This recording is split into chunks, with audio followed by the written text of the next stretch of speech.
He paid just $3,000 for 300 acres of empty desert. No house, no power, no neighbors. A place meant for silence and forgetting. But the moment his truck stopped, his canine froze. Not from danger he could see, but from something that shouldn't have been alive out there at all. Hidden beneath rusted metal and desert dust were 5 German shepherd puppies, shaking, starving, and completely alone. No mother, no tracks, no explanation. What he didn't know yet was this land wasn't abandoned, it was watched, and saving those puppies would put him in the path of people who never leave witnesses behind.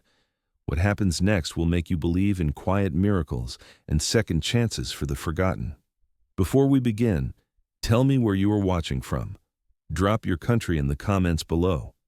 If you believe no child or animal should ever face fear alone, hit subscribe now and share this story with someone who needs hope. Kingman, Arizona woke beneath a pale winter sky, the kind that looked stretched thin over the desert, color drained by years of sun and wind. The air was cold but dry, sharp enough to sting the inside of the nose. Gusts swept across the outskirts of town, dragging dust and gravel along the shoulders of the highway and rattling loose metal on forgotten structures.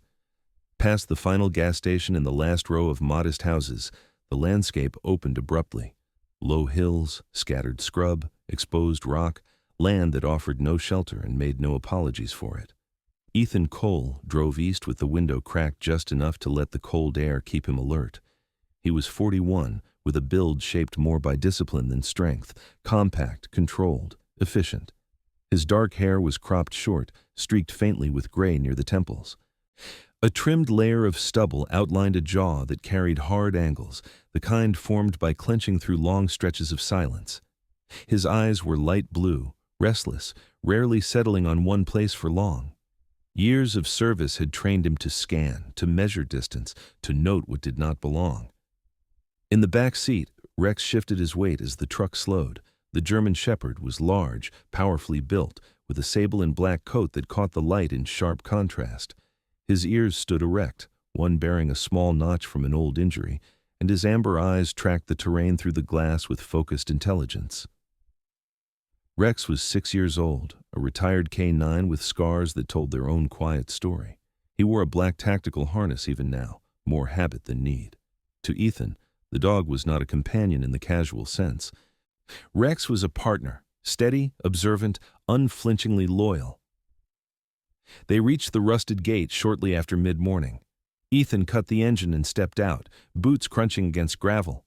The land stretched ahead of him, 300 acres of desert scrub and stone, purchased for $3,000 without negotiation. The chain hanging across the gate sagged loosely, not locked the way he expected. That detail alone made him pause. He crouched, running his fingers along the dirt road. Tire tracks cut deep and fresh through the dust, edges still sharp. Someone had driven through here recently. That should not have been possible. The property had been advertised as unused for years. Rex jumped down from the truck and immediately stiffened, his body angled forward, tail held level, head low. A low sound vibrated in his chest. Not a bark. Not a growl, but something more deliberate. A warning. Ethan tightened his grip on the leash. He no longer carried a weapon. Regulations and personal choice had taken care of that. Still, his hand moved instinctively toward where a holster used to be. Muscle memory did not fade easily. "Easy," he murmured. Rex did not relax. The dog lowered his nose to the ground, inhaling in short, precise pulls, then tugged lightly at the leash.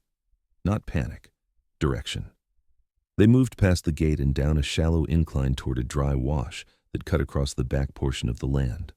The wind softened there, replaced by a dense, unnatural quiet. Ethan scanned the ridgeline and the surrounding brush. No movement, no sound, except the faint hiss of wind sliding over stone. Rex stopped beside a collapsed sheet of corrugated metal half buried in sand. He nudged it with his nose and let out a sharp, urgent whine. Ethan lifted the metal carefully. 5 small shapes lay huddled together beneath it. German shepherd puppies. They were young, too young to be here alone. Their fur was dusty, their bodies pressed tightly together for warmth. One had a pale marking along its chest, another nearly black across the spine. Their eyes were barely open, clouded and unfocused. They trembled, emitting thin, exhausted sounds that barely carried in the still air. Ethan felt his breath catch. He dropped to one knee, instinctively lowering himself to appear less threatening. The puppies reacted immediately, shifting toward the warmth of his presence without fear, driven by instinct rather than trust. Rex lay down slowly beside them, extending his head forward. One of the puppies crawled clumsily toward his muzzle, pressing against it as if recognizing something familiar. Rex remained still, eyes soft, posture protective. Ethan scanned the ground around them. He expected to see signs of a mother, larger paw prints, a den, disturbed earth. There was nothing. No tracks circling the area, no scent markers, no evidence of a return. This was not a case of nature being cruel. This was abandonment. Ethan reached into the truck and retrieved a blanket and a bottle of water. He poured a small amount into his palm and let the puppies lick it slowly, careful not to overwhelm them. His hands were steady, but his thoughts were not. Images surfaced uninvited. Other places, other lives left behind because they were inconvenient or expendable. Rex lifted his head suddenly. With ears angling toward the open desert, Ethan followed his gaze. Nothing moved. Still, the sense remained, an awareness that this land was not as empty as it should have been. As Ethan wrapped the puppies in the blanket, he noticed something else nearby. Faint scuff marks leading away from the wash, partially erased by wind. Not animal. Boot marks. And farther out, nearly lost in the dust, the edge of a wooden crate splintered open, its metal latch bent outward. A transport crate. Ethan exhaled slowly. He remembered the realtor then, Sandra Morrison, late 40s, sun-weathered skin, blonde hair pulled too tight, nervous hands tapping a pen against her clipboard. She had spoken quickly, too quickly, about boundary lines and mineral rights. When she handed him the keys, her smile had faltered. "Most buyers don't stay long," she had said, then corrected herself with forced lightness. "Desert life isn't for everyone." At the time, Ethan hadn't pressed her. He had wanted the transaction clean and final. Now, standing in the wash with 5 abandoned puppies and Rex rigid at his side, he understood what she hadn't said. Someone had used this land. Recently, quietly. And whatever operation had taken place here had ended abruptly. Ethan gathered the puppies carefully against his chest. They were lighter than he expected, fragile in a way that made the desert feel suddenly hostile. Rex stayed close, positioning himself between Ethan and the open terrain, eyes tracking the horizon with unwavering focus. Ethan straightened slowly and looked out across the property. 300 acres of rock and dust stretched under the thin winter sun. He had come here seeking isolation, believing that emptiness might finally give him peace. Instead, the desert had given him responsibility. And as the wind picked up again, carrying grit across the wash and erasing what few tracks remained, Ethan understood something with quiet certainty. Whoever had left these puppies behind had assumed the land would finish the job. They were wrong. Ethan did not leave the wash immediately. He stayed crouched with the puppies bundled against his chest, letting the initial shock settle into something steadier. Assessment. The desert rewarded calm thinking and punished haste. He scanned the ground again, slower this time, letting his eyes adjust to patterns rather than shapes. Rex remained at his left knee, body angled outward, ears rotating in small, precise movements as he sampled the wind. The dog's breathing was slow and controlled, but his posture carried tension, the kind that came from recognizing a problem without yet seeing its full outline. Ethan followed the faint scuff marks away from the wash. They were inconsistent, as if whoever had made them had been in a hurry, dragging weight or changing direction abruptly. Not military boots, too uneven, but not careless either. Someone who moved often in rough terrain, someone who knew how to step lightly but hadn't had time to erase their trail.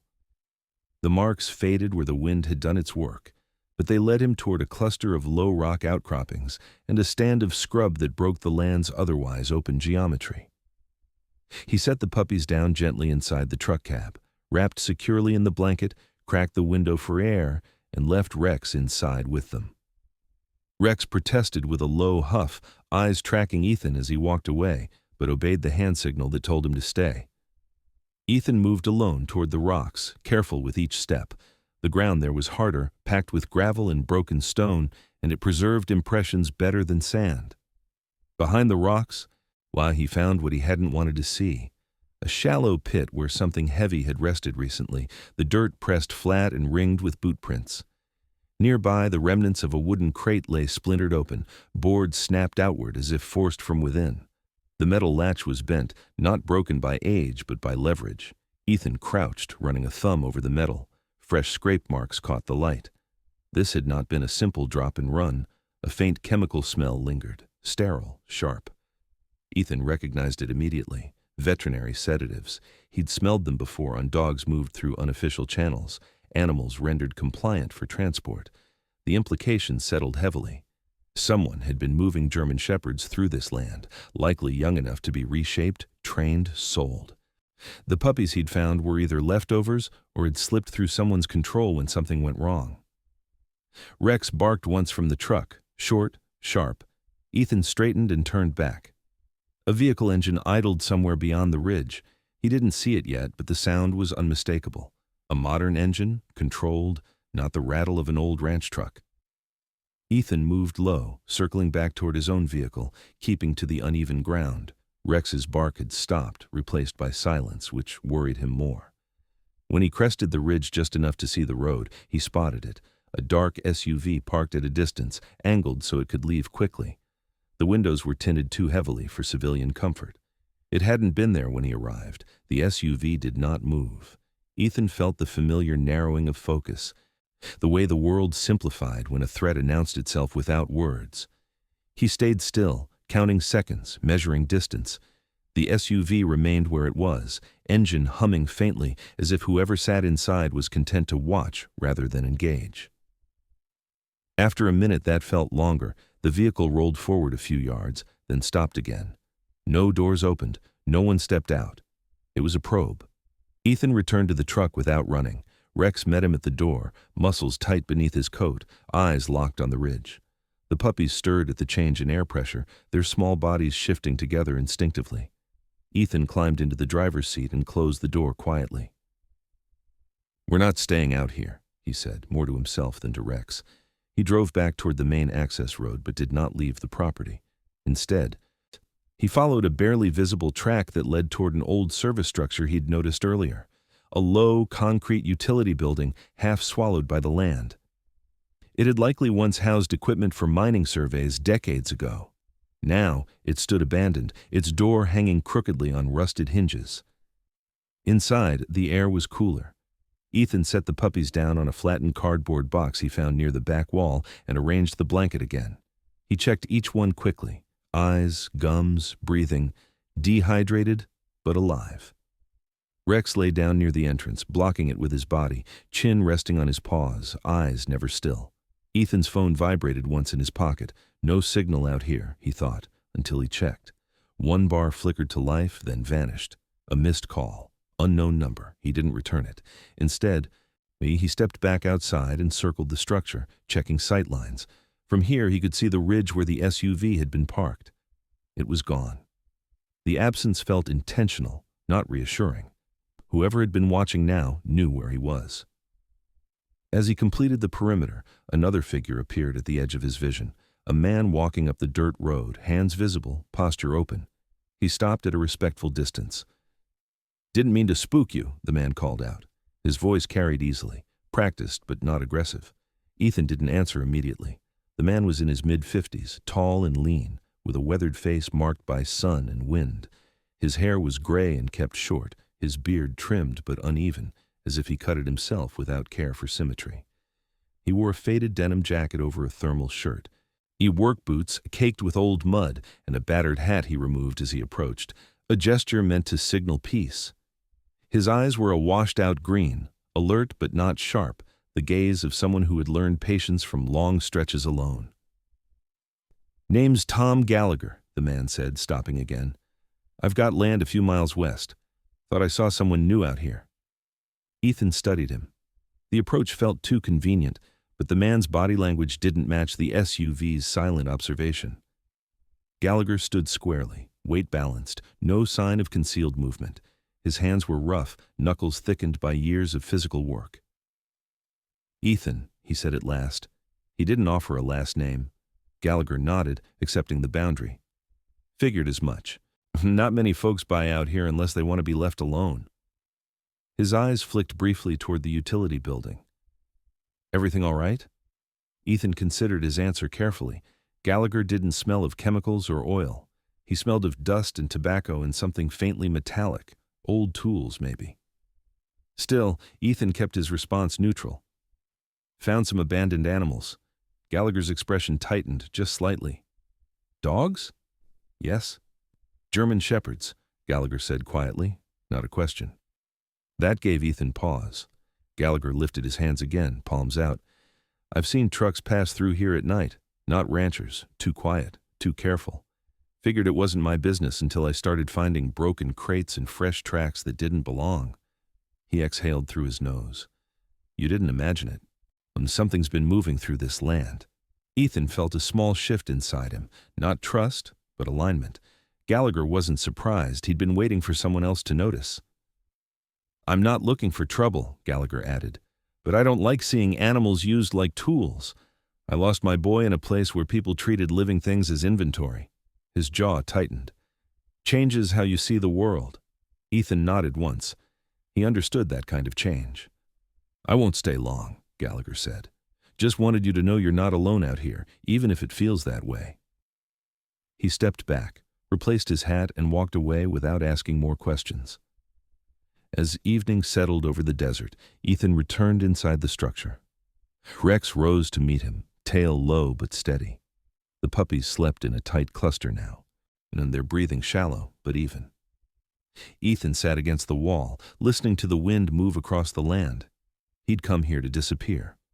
Instead, he'd stepped into something unfinished, an operation abandoned too quickly, watched by people who hadn't expected resistance. Outside, the desert swallowed the last light of day, and somewhere beyond the ridges, someone was deciding what to do next.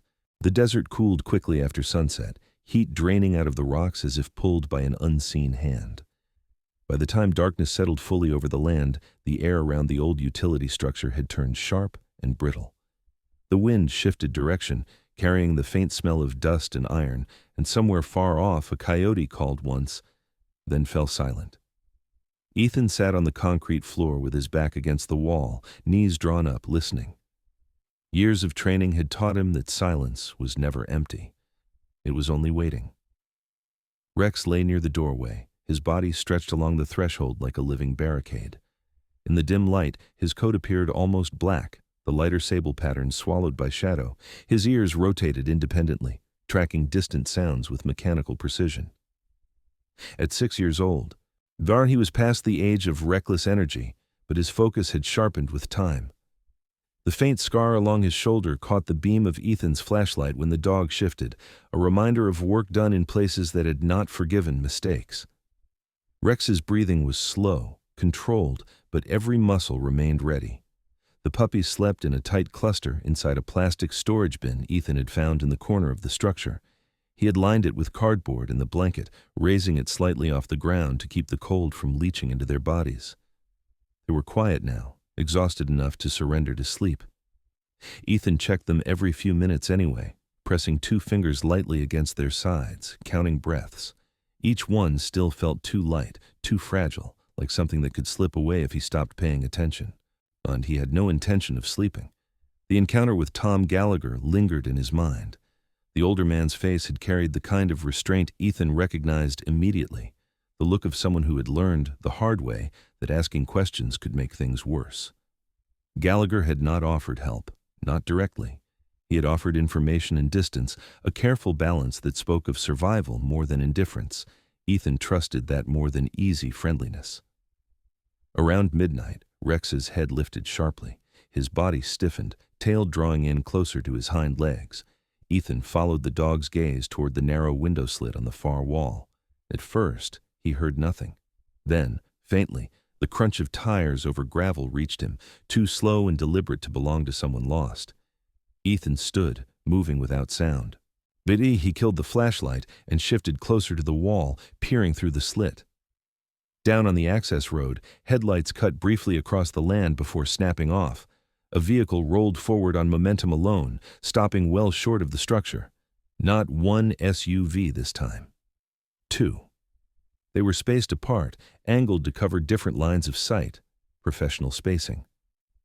Ethan felt a familiar tightening behind his eyes, the onset of a clarity he had hoped never to need again. Whoever had come back had learned from the afternoon. They were no longer probing. They were confirming. Rex let out a low, steady growl, barely audible. Ethan placed a hand on the dog's shoulder, feeling the tension there, solid and coiled. "Hold," he whispered. Rex obeyed, though every instinct in him strained against stillness. The vehicle doors opened softly. No voices carried on the wind. Two figures moved away from the nearer SUV, silhouettes blending into the darkness.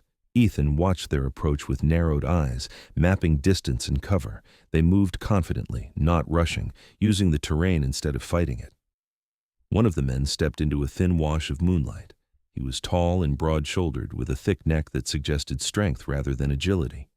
His head was shaved close, the skin pale against the dark collar of his jacket. A heavy beard covered his jaw, dense and uneven, giving his face a rough, unfinished look. He moved with the easy assurance of someone accustomed to intimidating spaces into submission. The second man stayed back, slimmer, posture tighter, his movements sharper and more controlled. They stopped short of the structure. "Evening?" the bearded man called out, his voice calm, almost friendly. "We know you're in there." Ethan didn't answer. The man smiled faintly, though Ethan could only infer it from the shift of his beard and cheeks. "You picked up something that doesn't belong to you," he continued. "We're here to make that right."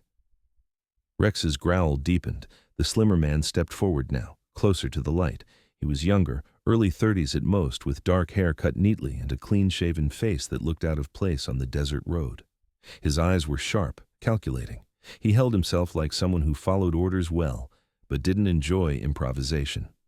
"We're not looking for trouble," the younger man said. "Those dogs were part of a shipment. Mistake was made. Happens." Ethan felt anger rise, cold and focused. Shipment. As if living creatures could be reduced to misplaced cargo.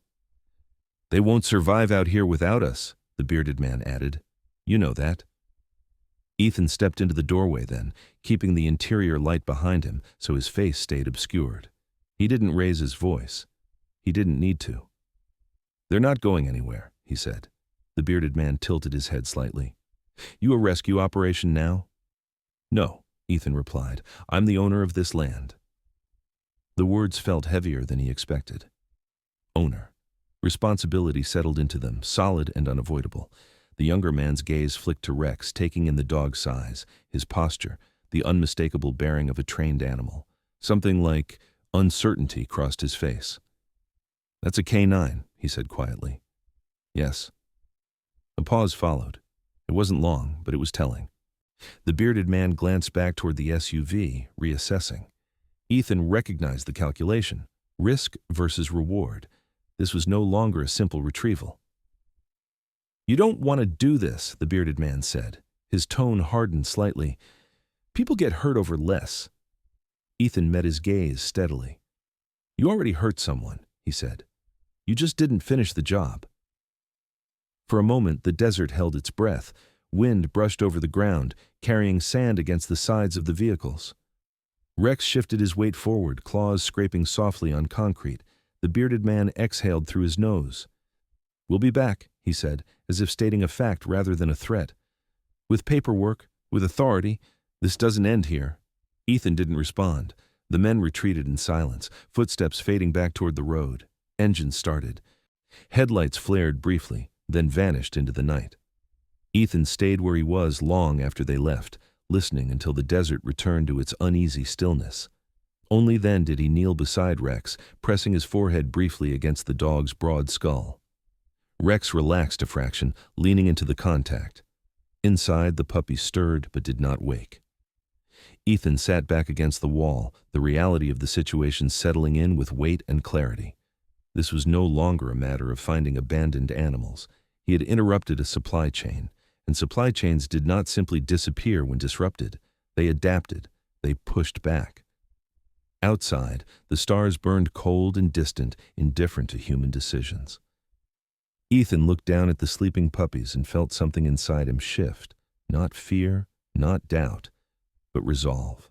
If they came back, it would not be as observers, and when they did, he would be ready. Morning came hard and clear, the desert rinsed of shadow by a sun that offered no warmth in return. Ethan rose before the light reached the rocks, stiff from a night spent half awake. The utility structure smelled of dust and old oil. It had held the cold like a vault. Rex stood as Ethan did, shaking once, the motion rippling through his broad shoulders. Outside, the land looked unchanged, but Ethan knew better now. Things that wanted to stay hidden often looked ordinary in daylight. The puppies woke hungry. Ethan fed them carefully from a bottle he'd improvised, pacing their intake, watching for signs of distress. Their eyes were clearer today, their movements clumsy but insistent. Rex watched with focused calm, occasionally nudging one that strayed too far, the big dog's patience steady and surprising. At 6, Rex had learned restraint the way some men learned violence, through repetition and consequence. Ethan packed what he could into the truck and drove toward town. He didn't like leaving the land, but daylight offered advantages he didn't have at night. If the men who had come back were serious about paperwork and authority, then the answer lay in records. Who owned what, and who pretended to. Kingman was fully awake now. The diner on Beale Street hummed with early traffic. The smell of coffee and grease drifted through an open door. Ethan parked near the county offices, Rex riding up front for once, his head level with the window, eyes scanning. Ethan felt eyes on him as he walked, nothing overt, just the weight of curiosity when a man carried himself like he didn't belong to small talk. Inside the county building, the air was stale and fluorescent. Ethan found the records office and waited while a clerk finished with another customer. When it was his turn, a woman in her early 60s looked up at him over wire-rimmed glasses. Her nameplate read, Martha Klein. She had steel-gray hair cut short and neat, a posture that suggested she didn't waste time on excuses. Her hands moved with practiced efficiency, fingers yellowed slightly by years of coffee and paper. "Can I help you?" she asked. Ethan slid the deed across the counter. "I bought land east of town, 300 acres. I'd like to see the chain of title." Martha adjusted her glasses and studied the document. Her expression shifted, subtle, but real. "This parcel," she said slowly. "That explains a few things." Ethan didn't prompt her. He waited.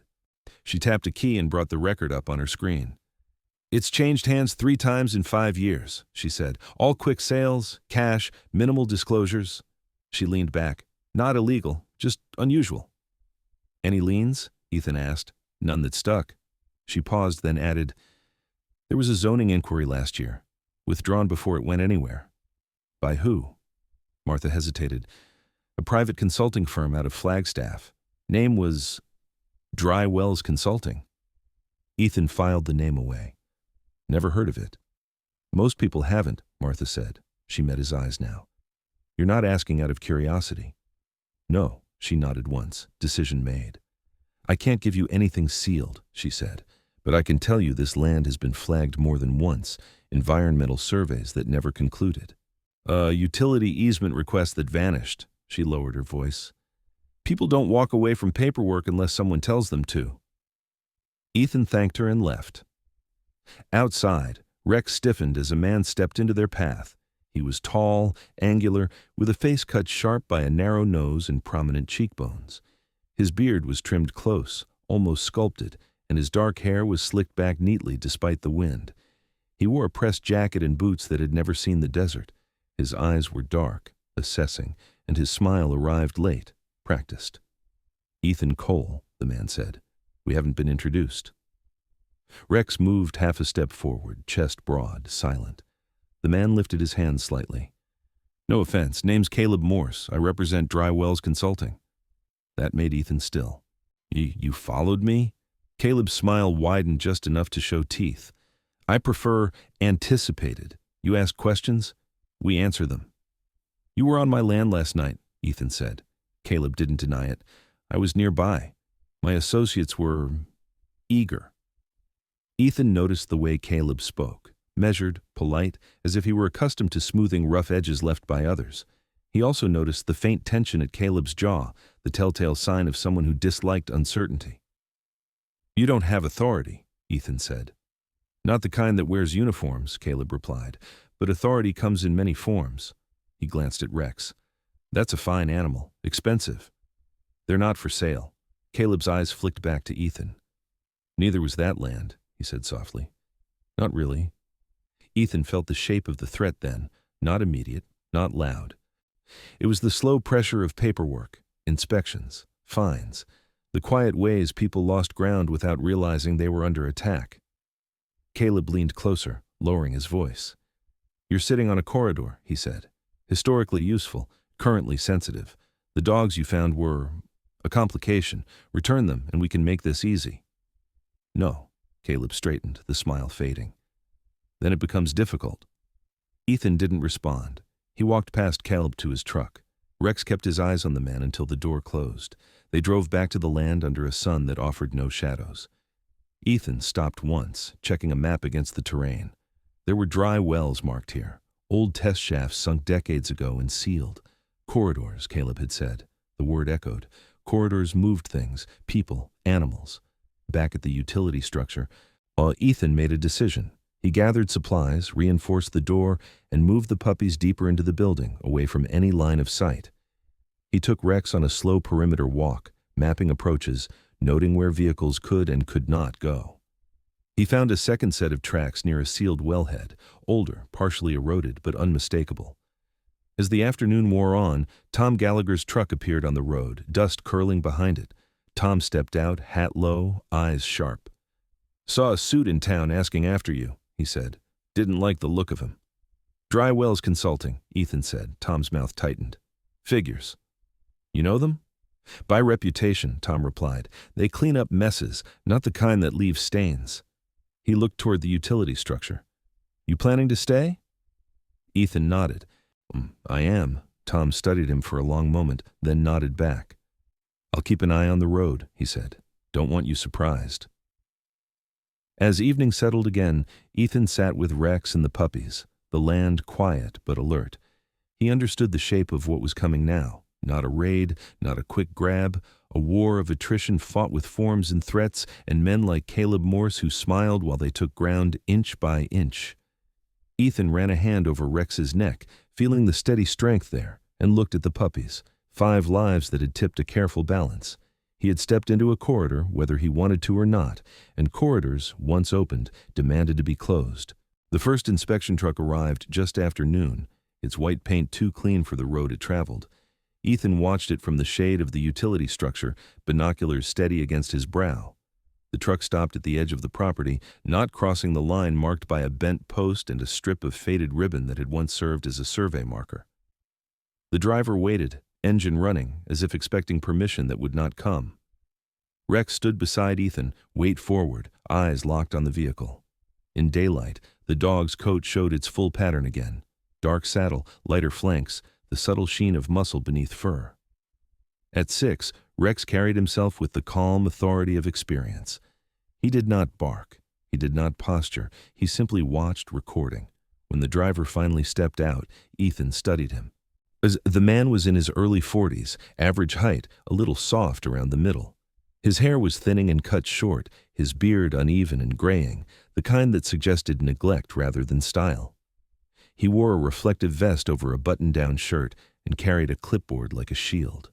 His posture was careful, his movements small. This was not a man accustomed to confrontation. This was a man sent because he could plausibly claim he was just doing his job. Ethan walked out to meet him, stopping well short of the boundary. He kept his hands visible and his voice even. "You're on private land," Ethan said. The man nodded quickly. "County inspection," he replied. "Name's Harold Pike. We've had a report." Ethan waited. Pike cleared his throat. "Possible environmental concerns. Old wells, unsealed shafts. It's routine." "It's not," Ethan said. Pike flinched, then steadied himself. "I don't make the reports," he said quietly. "I follow them." He glanced past Ethan toward the structure, then to Rex. "I don't need to come in today. I can note visual confirmation and be on my way." Ethan considered him. Pike smelled of fear and stale coffee. He smelled of a man caught between a paycheck and a conscience. Ethan nodded once. "Do that." Pike scribbled something on his clipboard, never crossing the line, then retreated to his truck and drove off without looking back. Ethan didn't feel relief. He felt confirmation. By mid-afternoon, the sky took on a brittle glare that flattened distances and sharpened edges. Ethan used the time to work. He reinforced the utility structure's weak points, shoring up the doorframe. Blocking the window slit with angled boards that allowed air but denied sight. He moved the puppies again, this time into a deeper corner where the temperature stayed more stable. They were stronger now, their whimpers replaced by small, insistent noises that demanded attention. Ethan fed them and marked each one with a faint dot of non-toxic dye on the ear, a practical measure to track intake and health. Rex observed closely, occasionally stepping in to nudge a pup back toward warmth. Near dusk, Tom Gallagher returned. He parked his truck where it wouldn't silhouette him against the sky and approached on foot, boots quiet on the dirt. Tom's face looked more lined than it had the day before, his jaw set hard beneath the scruff of his beard. He carried a canvas bag slung over one shoulder. "They're testing you," Tom said without preamble. "Paper first, then pressure." Ethan nodded. "They sent an inspector." Tom snorted. "Pike, good man, bad position." He reached into the bag and pulled out a rolled map, spreading it across the hood of Ethan's truck. The paper was old, edges soft, creased by use. "These are the wells they're worried about," Tom said. "Officially sealed. Unofficially." He tapped a spot near the wash. "That one breathes." Ethan leaned in. "Breathes?" "Air movement," Tom said. "You feel it at night if the wind's right. Means there's more under there than a capped hole." He looked up. "Corridors." The word landed again, heavier now with context. "They move at night," Tom continued. "Always have. Trucks with lights off, engines idling low. I've watched for years. Kept my distance." His eyes flicked toward the structure. "Until now." Ethan met his gaze. "You don't have to involve yourself." Tom smiled thinly. "I already am. They don't like witnesses." As the sun dropped, another vehicle appeared on the road. Older, a dusty pickup that rattled as it approached. It stopped near Tom's truck. A woman stepped out, tall and lean, her posture straight despite a slight limp that favored her right leg. She was in her late 30s, with dark hair pulled back into a tight braid and skin tanned by long hours outdoors. Her face was angular, cheekbones high, eyes dark and steady. She wore work pants and a jacket patched at the elbows, and she moved with deliberate economy, as if every step had once been counted. "This is Lena Ortiz," Tom said, "state wildlife officer." "And retired." Lena inclined her head to Ethan. Her gaze moved to Rex, assessing, then softened just a fraction. "K9, she said. "Good one." "Best," Ethan replied. Lena's voice was calm, low. "I left the service after a case got buried," she said, as if explaining a scar rather than a career. "Illegal animal trafficking. The paperwork disappeared. The animals didn't." She glanced toward the land. "When Tom called, I listened." She crouched near the structure's entrance, sniffed the air once and frowned. "Sedatives," she said, "and oil. Not ranch work." Ethan showed her the tracks near the sealed wellhead. Lena studied them, tracing lines with a gloved finger. "They're moving more than animals," she said. "This isn't just dogs." Night fell with speed. The land cooled, the stars sharpening overhead. And Ethan felt the pressure building, not the immediate threat of men with engines running, but the slower squeeze of inevitability. He understood now what dry wells did. They didn't seize, they encircled. It began with the lights. Across the property line, portable floodlights flared to life one by one, their beams angled inward, stopping just short of Ethan's land. The message was precise. "We can see you when we want to." Rex bristled, a low sound rolling through him. Ethan placed a hand on his neck, steadying both of them. Then came the sound of drilling. Not close. Not yet. Somewhere beyond the ridge, machinery whined to life, the pitch rising and falling as if testing depth. Tom's mouth tightened. "They're making noise on purpose," he said, "drawing attention, complaints, justification." Lena straightened. "They want you gone without touching you." Ethan looked at the puppies, asleep again, unaware of the lines being drawn around them. He felt the old instinct stirring, not the urge to fight blindly, but the discipline to choose ground. "We document," he said. "Everything." Tom nodded. "I've got cameras," Lena added, "and contacts, quiet ones." The drilling stopped as suddenly as it had begun. The floodlights dimmed, then went dark. Silence returned, heavier than before. Ethan knew what that meant. The opening moves were over. He walked the perimeter once more with Rex, marking distances, noting angles. At the sealed wellhead, he felt it. Cool air moving up through cracks in concrete, faint but steady. A breathing thing beneath the ground. Corridors. He returned to the structure and sat with his back against the wall, a Rex at his side. He didn't feel alone anymore. Not truly. He felt watched, measured, challenged. And he felt certain of one thing. The land was no longer just a place he owned. It was a line he would hold. Dawn arrived without ceremony. A thin blade of light cutting across the desert and exposing what the night had concealed. The floodlights beyond the boundary were gone, the drilling noise absent, as if the land itself had decided to pretend nothing had happened. Ethan trusted that kind of quiet, less than open threat. He woke stiff and alert, Rex already standing, ears pricked, gaze fixed on the pale horizon. The puppies stirred as Ethan moved, small bodies bumping against one another, stronger now, their sounds no longer desperate but demanding. Lena Ortiz rose from where she'd slept near the doorway, stretching carefully, favoring her right leg. In daylight, her limp was more apparent, the result, she'd said once, of a truck door crushed inward during a night stop gone wrong years ago. Best it had ended her field career and sharpened her patience. Tom Gallagher was already outside, coffee steaming from a battered thermos, scanning the ridgeline with binoculars that had seen too much dust to ever be clear again. "They're waiting," Tom said, lowering the glass. "That kind of quiet means they want us to make the next move." Ethan fed the puppies, then stood and rolled his shoulders. "We will," he said, "just not the one they expect." They approached the sealed wellhead after breakfast, the sun still low enough to throw long shadows that showed every rise and depression. The cap sat flush with the ground, concrete cracked around its edges, weeds growing where no weeds should. Rex circled it twice, nose pressed low, tail steady. He stopped on the downwind side and looked up at Ethan, head cocked, a questioning tilt that was rare for him. "You feel it too," Ethan said. Cool air breathed upward through hairline fractures, steady and unmistakable. The earth exhaled.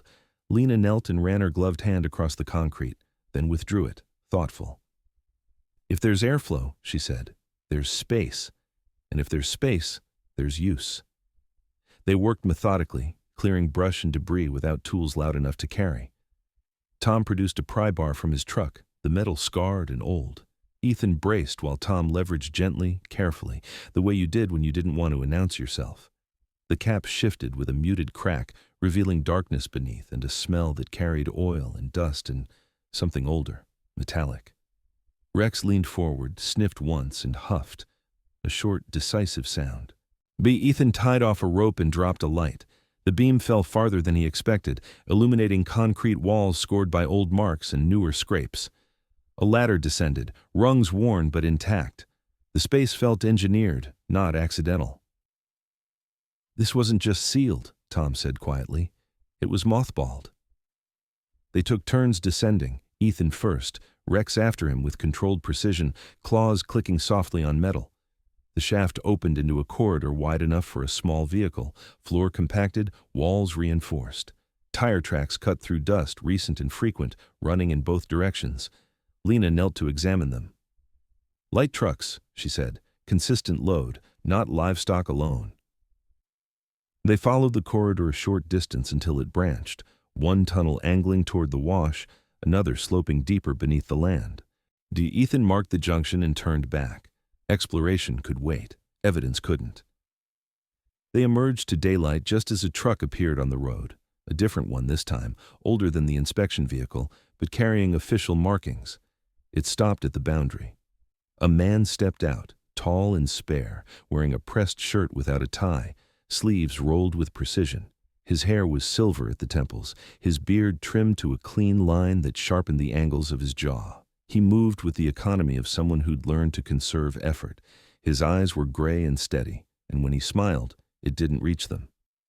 "I'm Deputy Alan Mercer," he said, voice even. "County Sheriff's Office." Rex stood, shoulders squared, silent.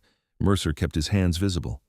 "We've had complaints," he said. "Noise, lights, possible environmental hazards." Ethan met his gaze. "You here to inspect?"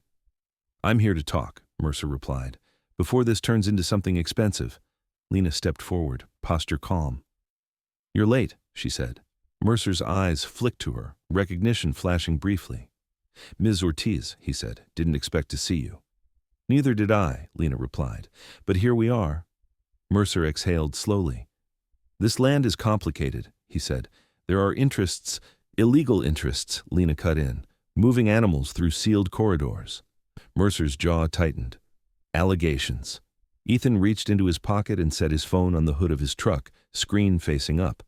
He tapped once, and audio played, recordings from the night before, the drilling, the engines, the men's voices caught on wind. He didn't explain how he'd gotten them.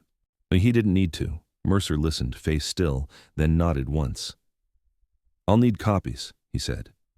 "You'll get them," Ethan replied, "after we finish documenting what's under this land." Mercer hesitated, then stepped back. "I can't authorize a dig," he said, "but I can say this. Keep it quiet. If you force this into daylight too fast, you'll get crushed by paper." Ethan understood the warning for what it was, a partial shield, thin and conditional. Mercer turned and left without another word. They spent the afternoon mapping entrances and exits, marking routes with chalk and GPS points. Rex led when he could, pausing at forks, choosing paths with a confidence that bordered on uncanny. Once he stopped abruptly and bared his teeth at a pile of crates stacked against a wall deeper in the corridor. Lena pried one open and found collars, new, tagged, numbers logged, inventory. "Not just dogs," she said softly. At dusk, a new vehicle arrived at Tom's gate, this one dusty and unmarked. A woman stepped out, short and compact, with close-cropped hair and a scar that ran from her left eyebrow to her cheekbone. She wore cargo pants and a jacket patched at the shoulder. Her eyes were sharp, restless. She introduced herself simply. "Mara Finch," she said, "freelance." "What kind?" Ethan asked. "Documentation," Mara replied. "I film what people don't want filmed." She'd been tipped off by a contact of Lena's, she said. She didn't ask permission to look around. She assessed angles, light, cover, moving with a jittery energy that spoke of nights spent running from worse. Her camera was small, modified, lenses scuffed. She handled it like a lifeline. They'll come tonight," Mara said, after a glance at the road. "They always do when corners close." They prepared without drama.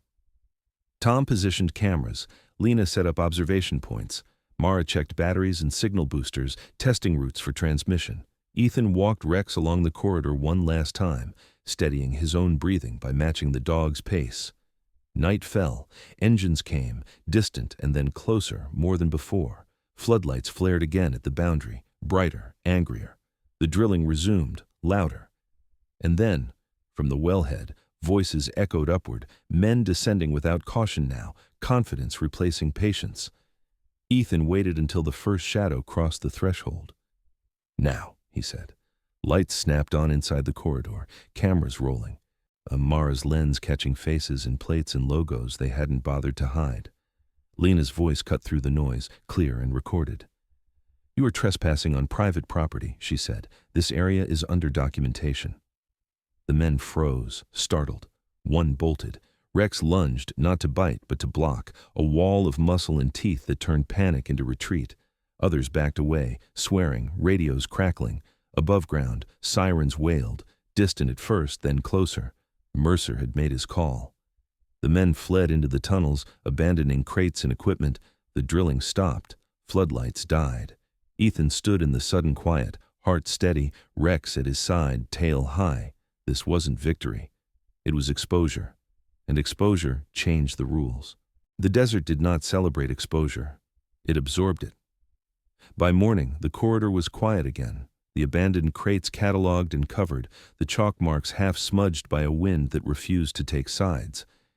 Ethan stood at the mouth of the well, with Rex beside him, both of them watching the horizon as if it might answer for the night's chaos. The sirens had gone. The drilling rigs were gone. The men were gone. What remained were traces, tire dust, scuffed concrete, and a new awareness that once something was seen, it could not be unseen. Mara Finch slept in short bursts inside her truck, camera batteries charging from a tangled web of cables. In daylight, she looked younger than Ethan had thought the night before, maybe early 30s, her frame compact and wiry, her movements sharp and restless even when still. The scar along her cheek caught the sun, pale against skin darkened by long hours outdoors. When she woke, she reviewed footage with a meticulous calm that contrasted with her jittery energy, annotating timestamps, isolating faces, plates, logos. She spoke little, but when she did, it was precise. Documentation was her language, silence was her accent. Deputy Alan Mercer returned mid-morning, this time alone. He parked beyond the boundary and approached on foot, hat in hand, gray eyes narrowed against the glare. He looked tired in daylight, the lines around his mouth deeper, the set of his shoulders heavier. His beard was trimmed as before, but the neatness felt strained now, like a habit maintained under pressure.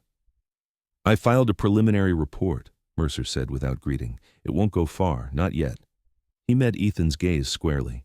But it puts eyes where there weren't eyes before." Ethan nodded. "That buys time." "It spends it," Mercer corrected, carefully. They walked the perimeter together, Mercer asking pointed questions, Ethan answering with facts only.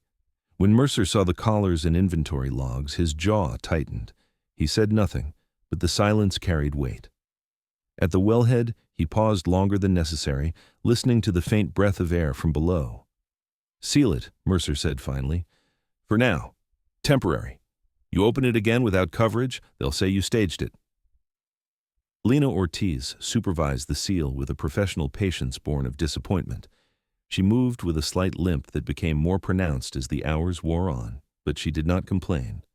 The discipline that had kept her in the field after her injury remained, and only the institution had failed her. When the concrete set enough to discourage casual entry, she nodded once, satisfied. "It won't stop them," she said, "but it changes the story." Tom Gallagher returned with a trailer loaded with fencing and posts. He worked without fuss, sleeves rolled, hands steady. His weathered face looked carved rather than worn, the lines etched by wind and time instead of worry. He spoke only when necessary, offering tools, setting posts, reinforcing boundaries. Watching him, Ethan saw a man who had learned to invest his energy where it mattered and to let the rest go. By afternoon, a new presence arrived unannounced, a woman in a state-issued sedan that bore no lights or insignia. She stepped out slowly, assessing before approaching. She was in her mid-40s, tall, with a straight-backed posture that suggested authority without swagger. Her hair was dark and pulled into a low knot, a few silver strands refusing to be disciplined. Her face was angular, eyes keen and observant, skin untouched by makeup. She wore plain clothes, slacks, boots, a jacket that fit too well to be off the rack. "I'm Rachel Boone," she said, offering a badge briefly. "Attorney General's Office, Rural Enforcement." Mercer's presence at her side was explanation enough. Boone's gaze moved from Ethan to Rex to the covered crates, cataloging. When she looked at Rex, something softened in her expression, then hardened again with purpose. "We've been tracking a corridor," Boone said. "Animals, yes, but also equipment, cash, people." She met Ethan's eyes. "Your footage changes our timeline." Mara stepped forward and handed Boone a drive without ceremony. "Raw and backed up," she said. "Chain of custody logged." Boone accepted it, nodding once. "You'll be called," she said to Mara. "Soon." "I know," Mara replied. She did not sound pleased. Boone stayed long enough to outline next steps. Quiet warrants, coordinated inspections, controlled releases of information. She did not promise protection. She promised attention, which was rarer and more dangerous. When she left, the land felt heavier, as if the desert itself had taken note. That night passed without engines or lights. Ethan slept in a chair by the door, Rex stretched at his feet, the puppies breathing softly in their bin. He dreamed of corridors closing, of doors that sealed without sound. When he woke, it was to dawn again, on the cycle unbroken. The following days brought a different kind of pressure. Trucks slowed at the boundary. Drones buzzed briefly, then vanished when cameras rose to meet them. An envelope arrived by courier, no return address, containing a single sheet of paper with a survey map and a red circle drawn around the well. No message. The implication was enough. Ethan responded by changing the ground. He built. Not barricades, visibility, but purpose. With Tom's help, he fenced sections of land and erected signage that declared wildlife rehabilitation in progress, permits pending. Lena coordinated with former colleagues, quiet calls that resulted in donated supplies and temporary approvals. The puppies grew stronger, their coats thickening, their eyes bright. Ethan named them only in his head, waiting until the names fit. For Rex supervised their early steps with solemn care, correcting gently, allowing curiosity without chaos. One afternoon, as Ethan worked, a pickup pulled up and stopped at the boundary. A man stepped out, mid-30s, broad but soft-edged, hair sandy and unkempt, beard scruffy and uneven. He wore a mechanic's shirt with a stitched name, Evan, and carried himself with hesitant resolve. His eyes flicked to Rex and then away. "I heard you're helping dogs," Evan said. "I've got one. Found her on the highway. Don't know what to do." Ethan studied him. The man's hands shook slightly, not from fear but from restraint. Something had happened to him recently. It showed in the way he avoided eye contact, in the tightness around his mouth. "Bring her," Ethan said. The dog Evan returned with was thin and wary, ribs visible beneath a dull coat. She flinched at sudden sounds, but leaned into Rex's presence, recognizing steadiness when she felt it. Lena examined her, gentle and thorough. "She's been moved," she said, "recently." Word spread, not loudly, but enough. A rancher left a crate by the fence at night with a note. A family brought a litter they couldn't keep. Ethan documented everything, methodical and patient. The corridor had fed on secrecy. He answered with light. The retaliation came, as it always did, in a way meant to look ordinary. A notice from the county arrived citing zoning violations. An inspection date followed. Mercer called, voice tight. "They're pushing," Rachel Boone called later, voice steadier. "We're closer," she said. "Don't flinch." Ethan didn't. He had learned long ago that flinching invited worse. On the evening before the inspection, he walked the land with Rex, the puppies trailing awkwardly behind like shadows learning their shapes. The desert was quiet, but not empty. It never was. Ethan felt the presence of eyes he could not see and did not need to. He knelt and pressed his forehead to Rex's, grounding himself in the familiar heat and strength. "We hold," he said. Rex's tail lifted, steady and sure, because what survived the light did not do so by hiding. It survived by standing where it was. The inspection arrived on time, which Ethan took as a small mercy. The convoy turned off the highway just after 9, 3 vehicles spaced evenly, logos plain, tires throwing dust in identical arcs. It was a show of order meant to reassure the people inside the cars and unsettle the man waiting at the fence. Ethan stood where the boundary ribbon met the new post Tom had set, Rex at his side, the puppies penned safely behind the structure where Lena supervised feeding with practiced calm. Rachel Boone stepped out first. In daylight, her presence carried weight without spectacle, no raised voice, no crowding. She moved with the assurance of someone who had learned that momentum came from preparation, not force. Behind her came 2 men and a woman with clipboards and instrument cases. Down one older man who wore his authority like a coat he could take off when the work was done. The older man introduced himself as Victor Hale, Bureau of Land Compliance, late 50s, tall and spare with a hawk-like profile. His hair was iron gray, combed back from a high forehead, his beard trimmed close and even. His eyes were pale and analytical, the kind that measured before judging. He shook Ethan's hand with a grip that tested without trying to dominate. "We'll be thorough," Hale said, quietly. Ethan nodded. "That's all I'm asking." The team split into pairs. Instruments hummed, cameras clicked, notes were taken. Hale and Boone walked the perimeter with Ethan, stopping at markers, consulting maps. Hale listened more than he spoke, pausing at the sealed wellhead long enough to feel the faint movement of air with his palm. This wasn't an accident," Hale said. "It wasn't a question." "No," Ethan replied. Rex remained close, posture relaxed but alert. At 6, the dog carried himself with the steadiness of a veteran, ears up, tail neutral, eyes tracking motion without being pulled by it. When a technician crouched too quickly near the fence, Rex shifted half a step, blocking the puppy's pen with his body. The technician noticed and slowed, respect replacing surprise. Near noon, a pickup rolled up beyond the boundary and stopped. A man stepped out alone, hands raised, then waited. Ethan recognized him immediately, Caleb Morse. In daylight, Caleb's tailored jacket looked out of place, dust clinging to the cuffs like an accusation. His beard was trimmed with care, his hair slicked back as before, but the confidence he wore felt thinner now. When he did not cross the line, Boone noticed him at the same moment. She did not change her pace. She finished a sentence with hail, then turned and walked toward the fence. Caleb's smile arrived late, strained. "Ms. Boone," Caleb said, "I was hoping to speak." "You can hope," Boone replied. "You can also leave." Caleb's eyes flicked to Ethan, then back. "This inspection is not your concern," Boone said, "unless you have something to disclose." Caleb's jaw tightened. "My clients do not exist here," Boone cut in. "If you have counsel, they know how to reach us." Caleb stood for another heartbeat, then nodded once and returned to his truck without another word. The pickup left dust and nothing else. The afternoon passed in methodical pieces. Hale's team documented the sealed corridor, the airflow, the inventory recovered earlier. Beta Boone took possession of copies, logging chain of custody with care that left no gaps. Lena watched, arms folded, her limp more pronounced as the day wore on, but her expression held something like relief.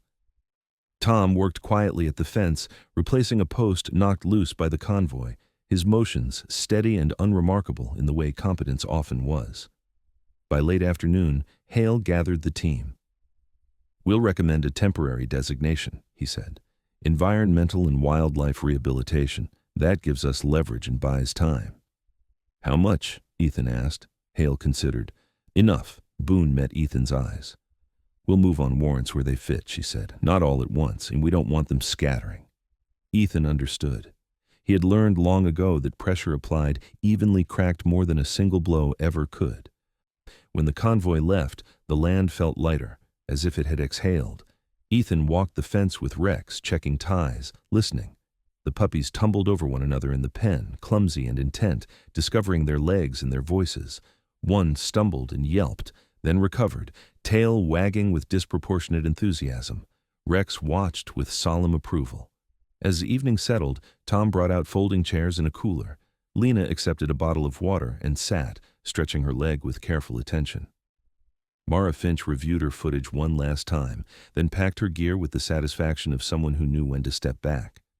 She left before dark, a brief nod of farewell, her work done for now. The night that followed was quiet in a way that felt earned. No engines, no lights, no drilling.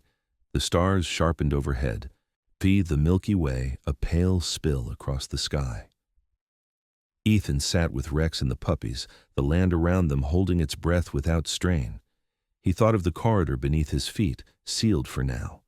He thought of the lines drawn and redrawn on paper. He thought of the way the puppies had grown in a week, how quickly fragility could turn into insistence when given a chance. A truck approached after dusk, slow and cautious. Ethan stood, hand resting on Rex's neck. The truck stopped at the boundary.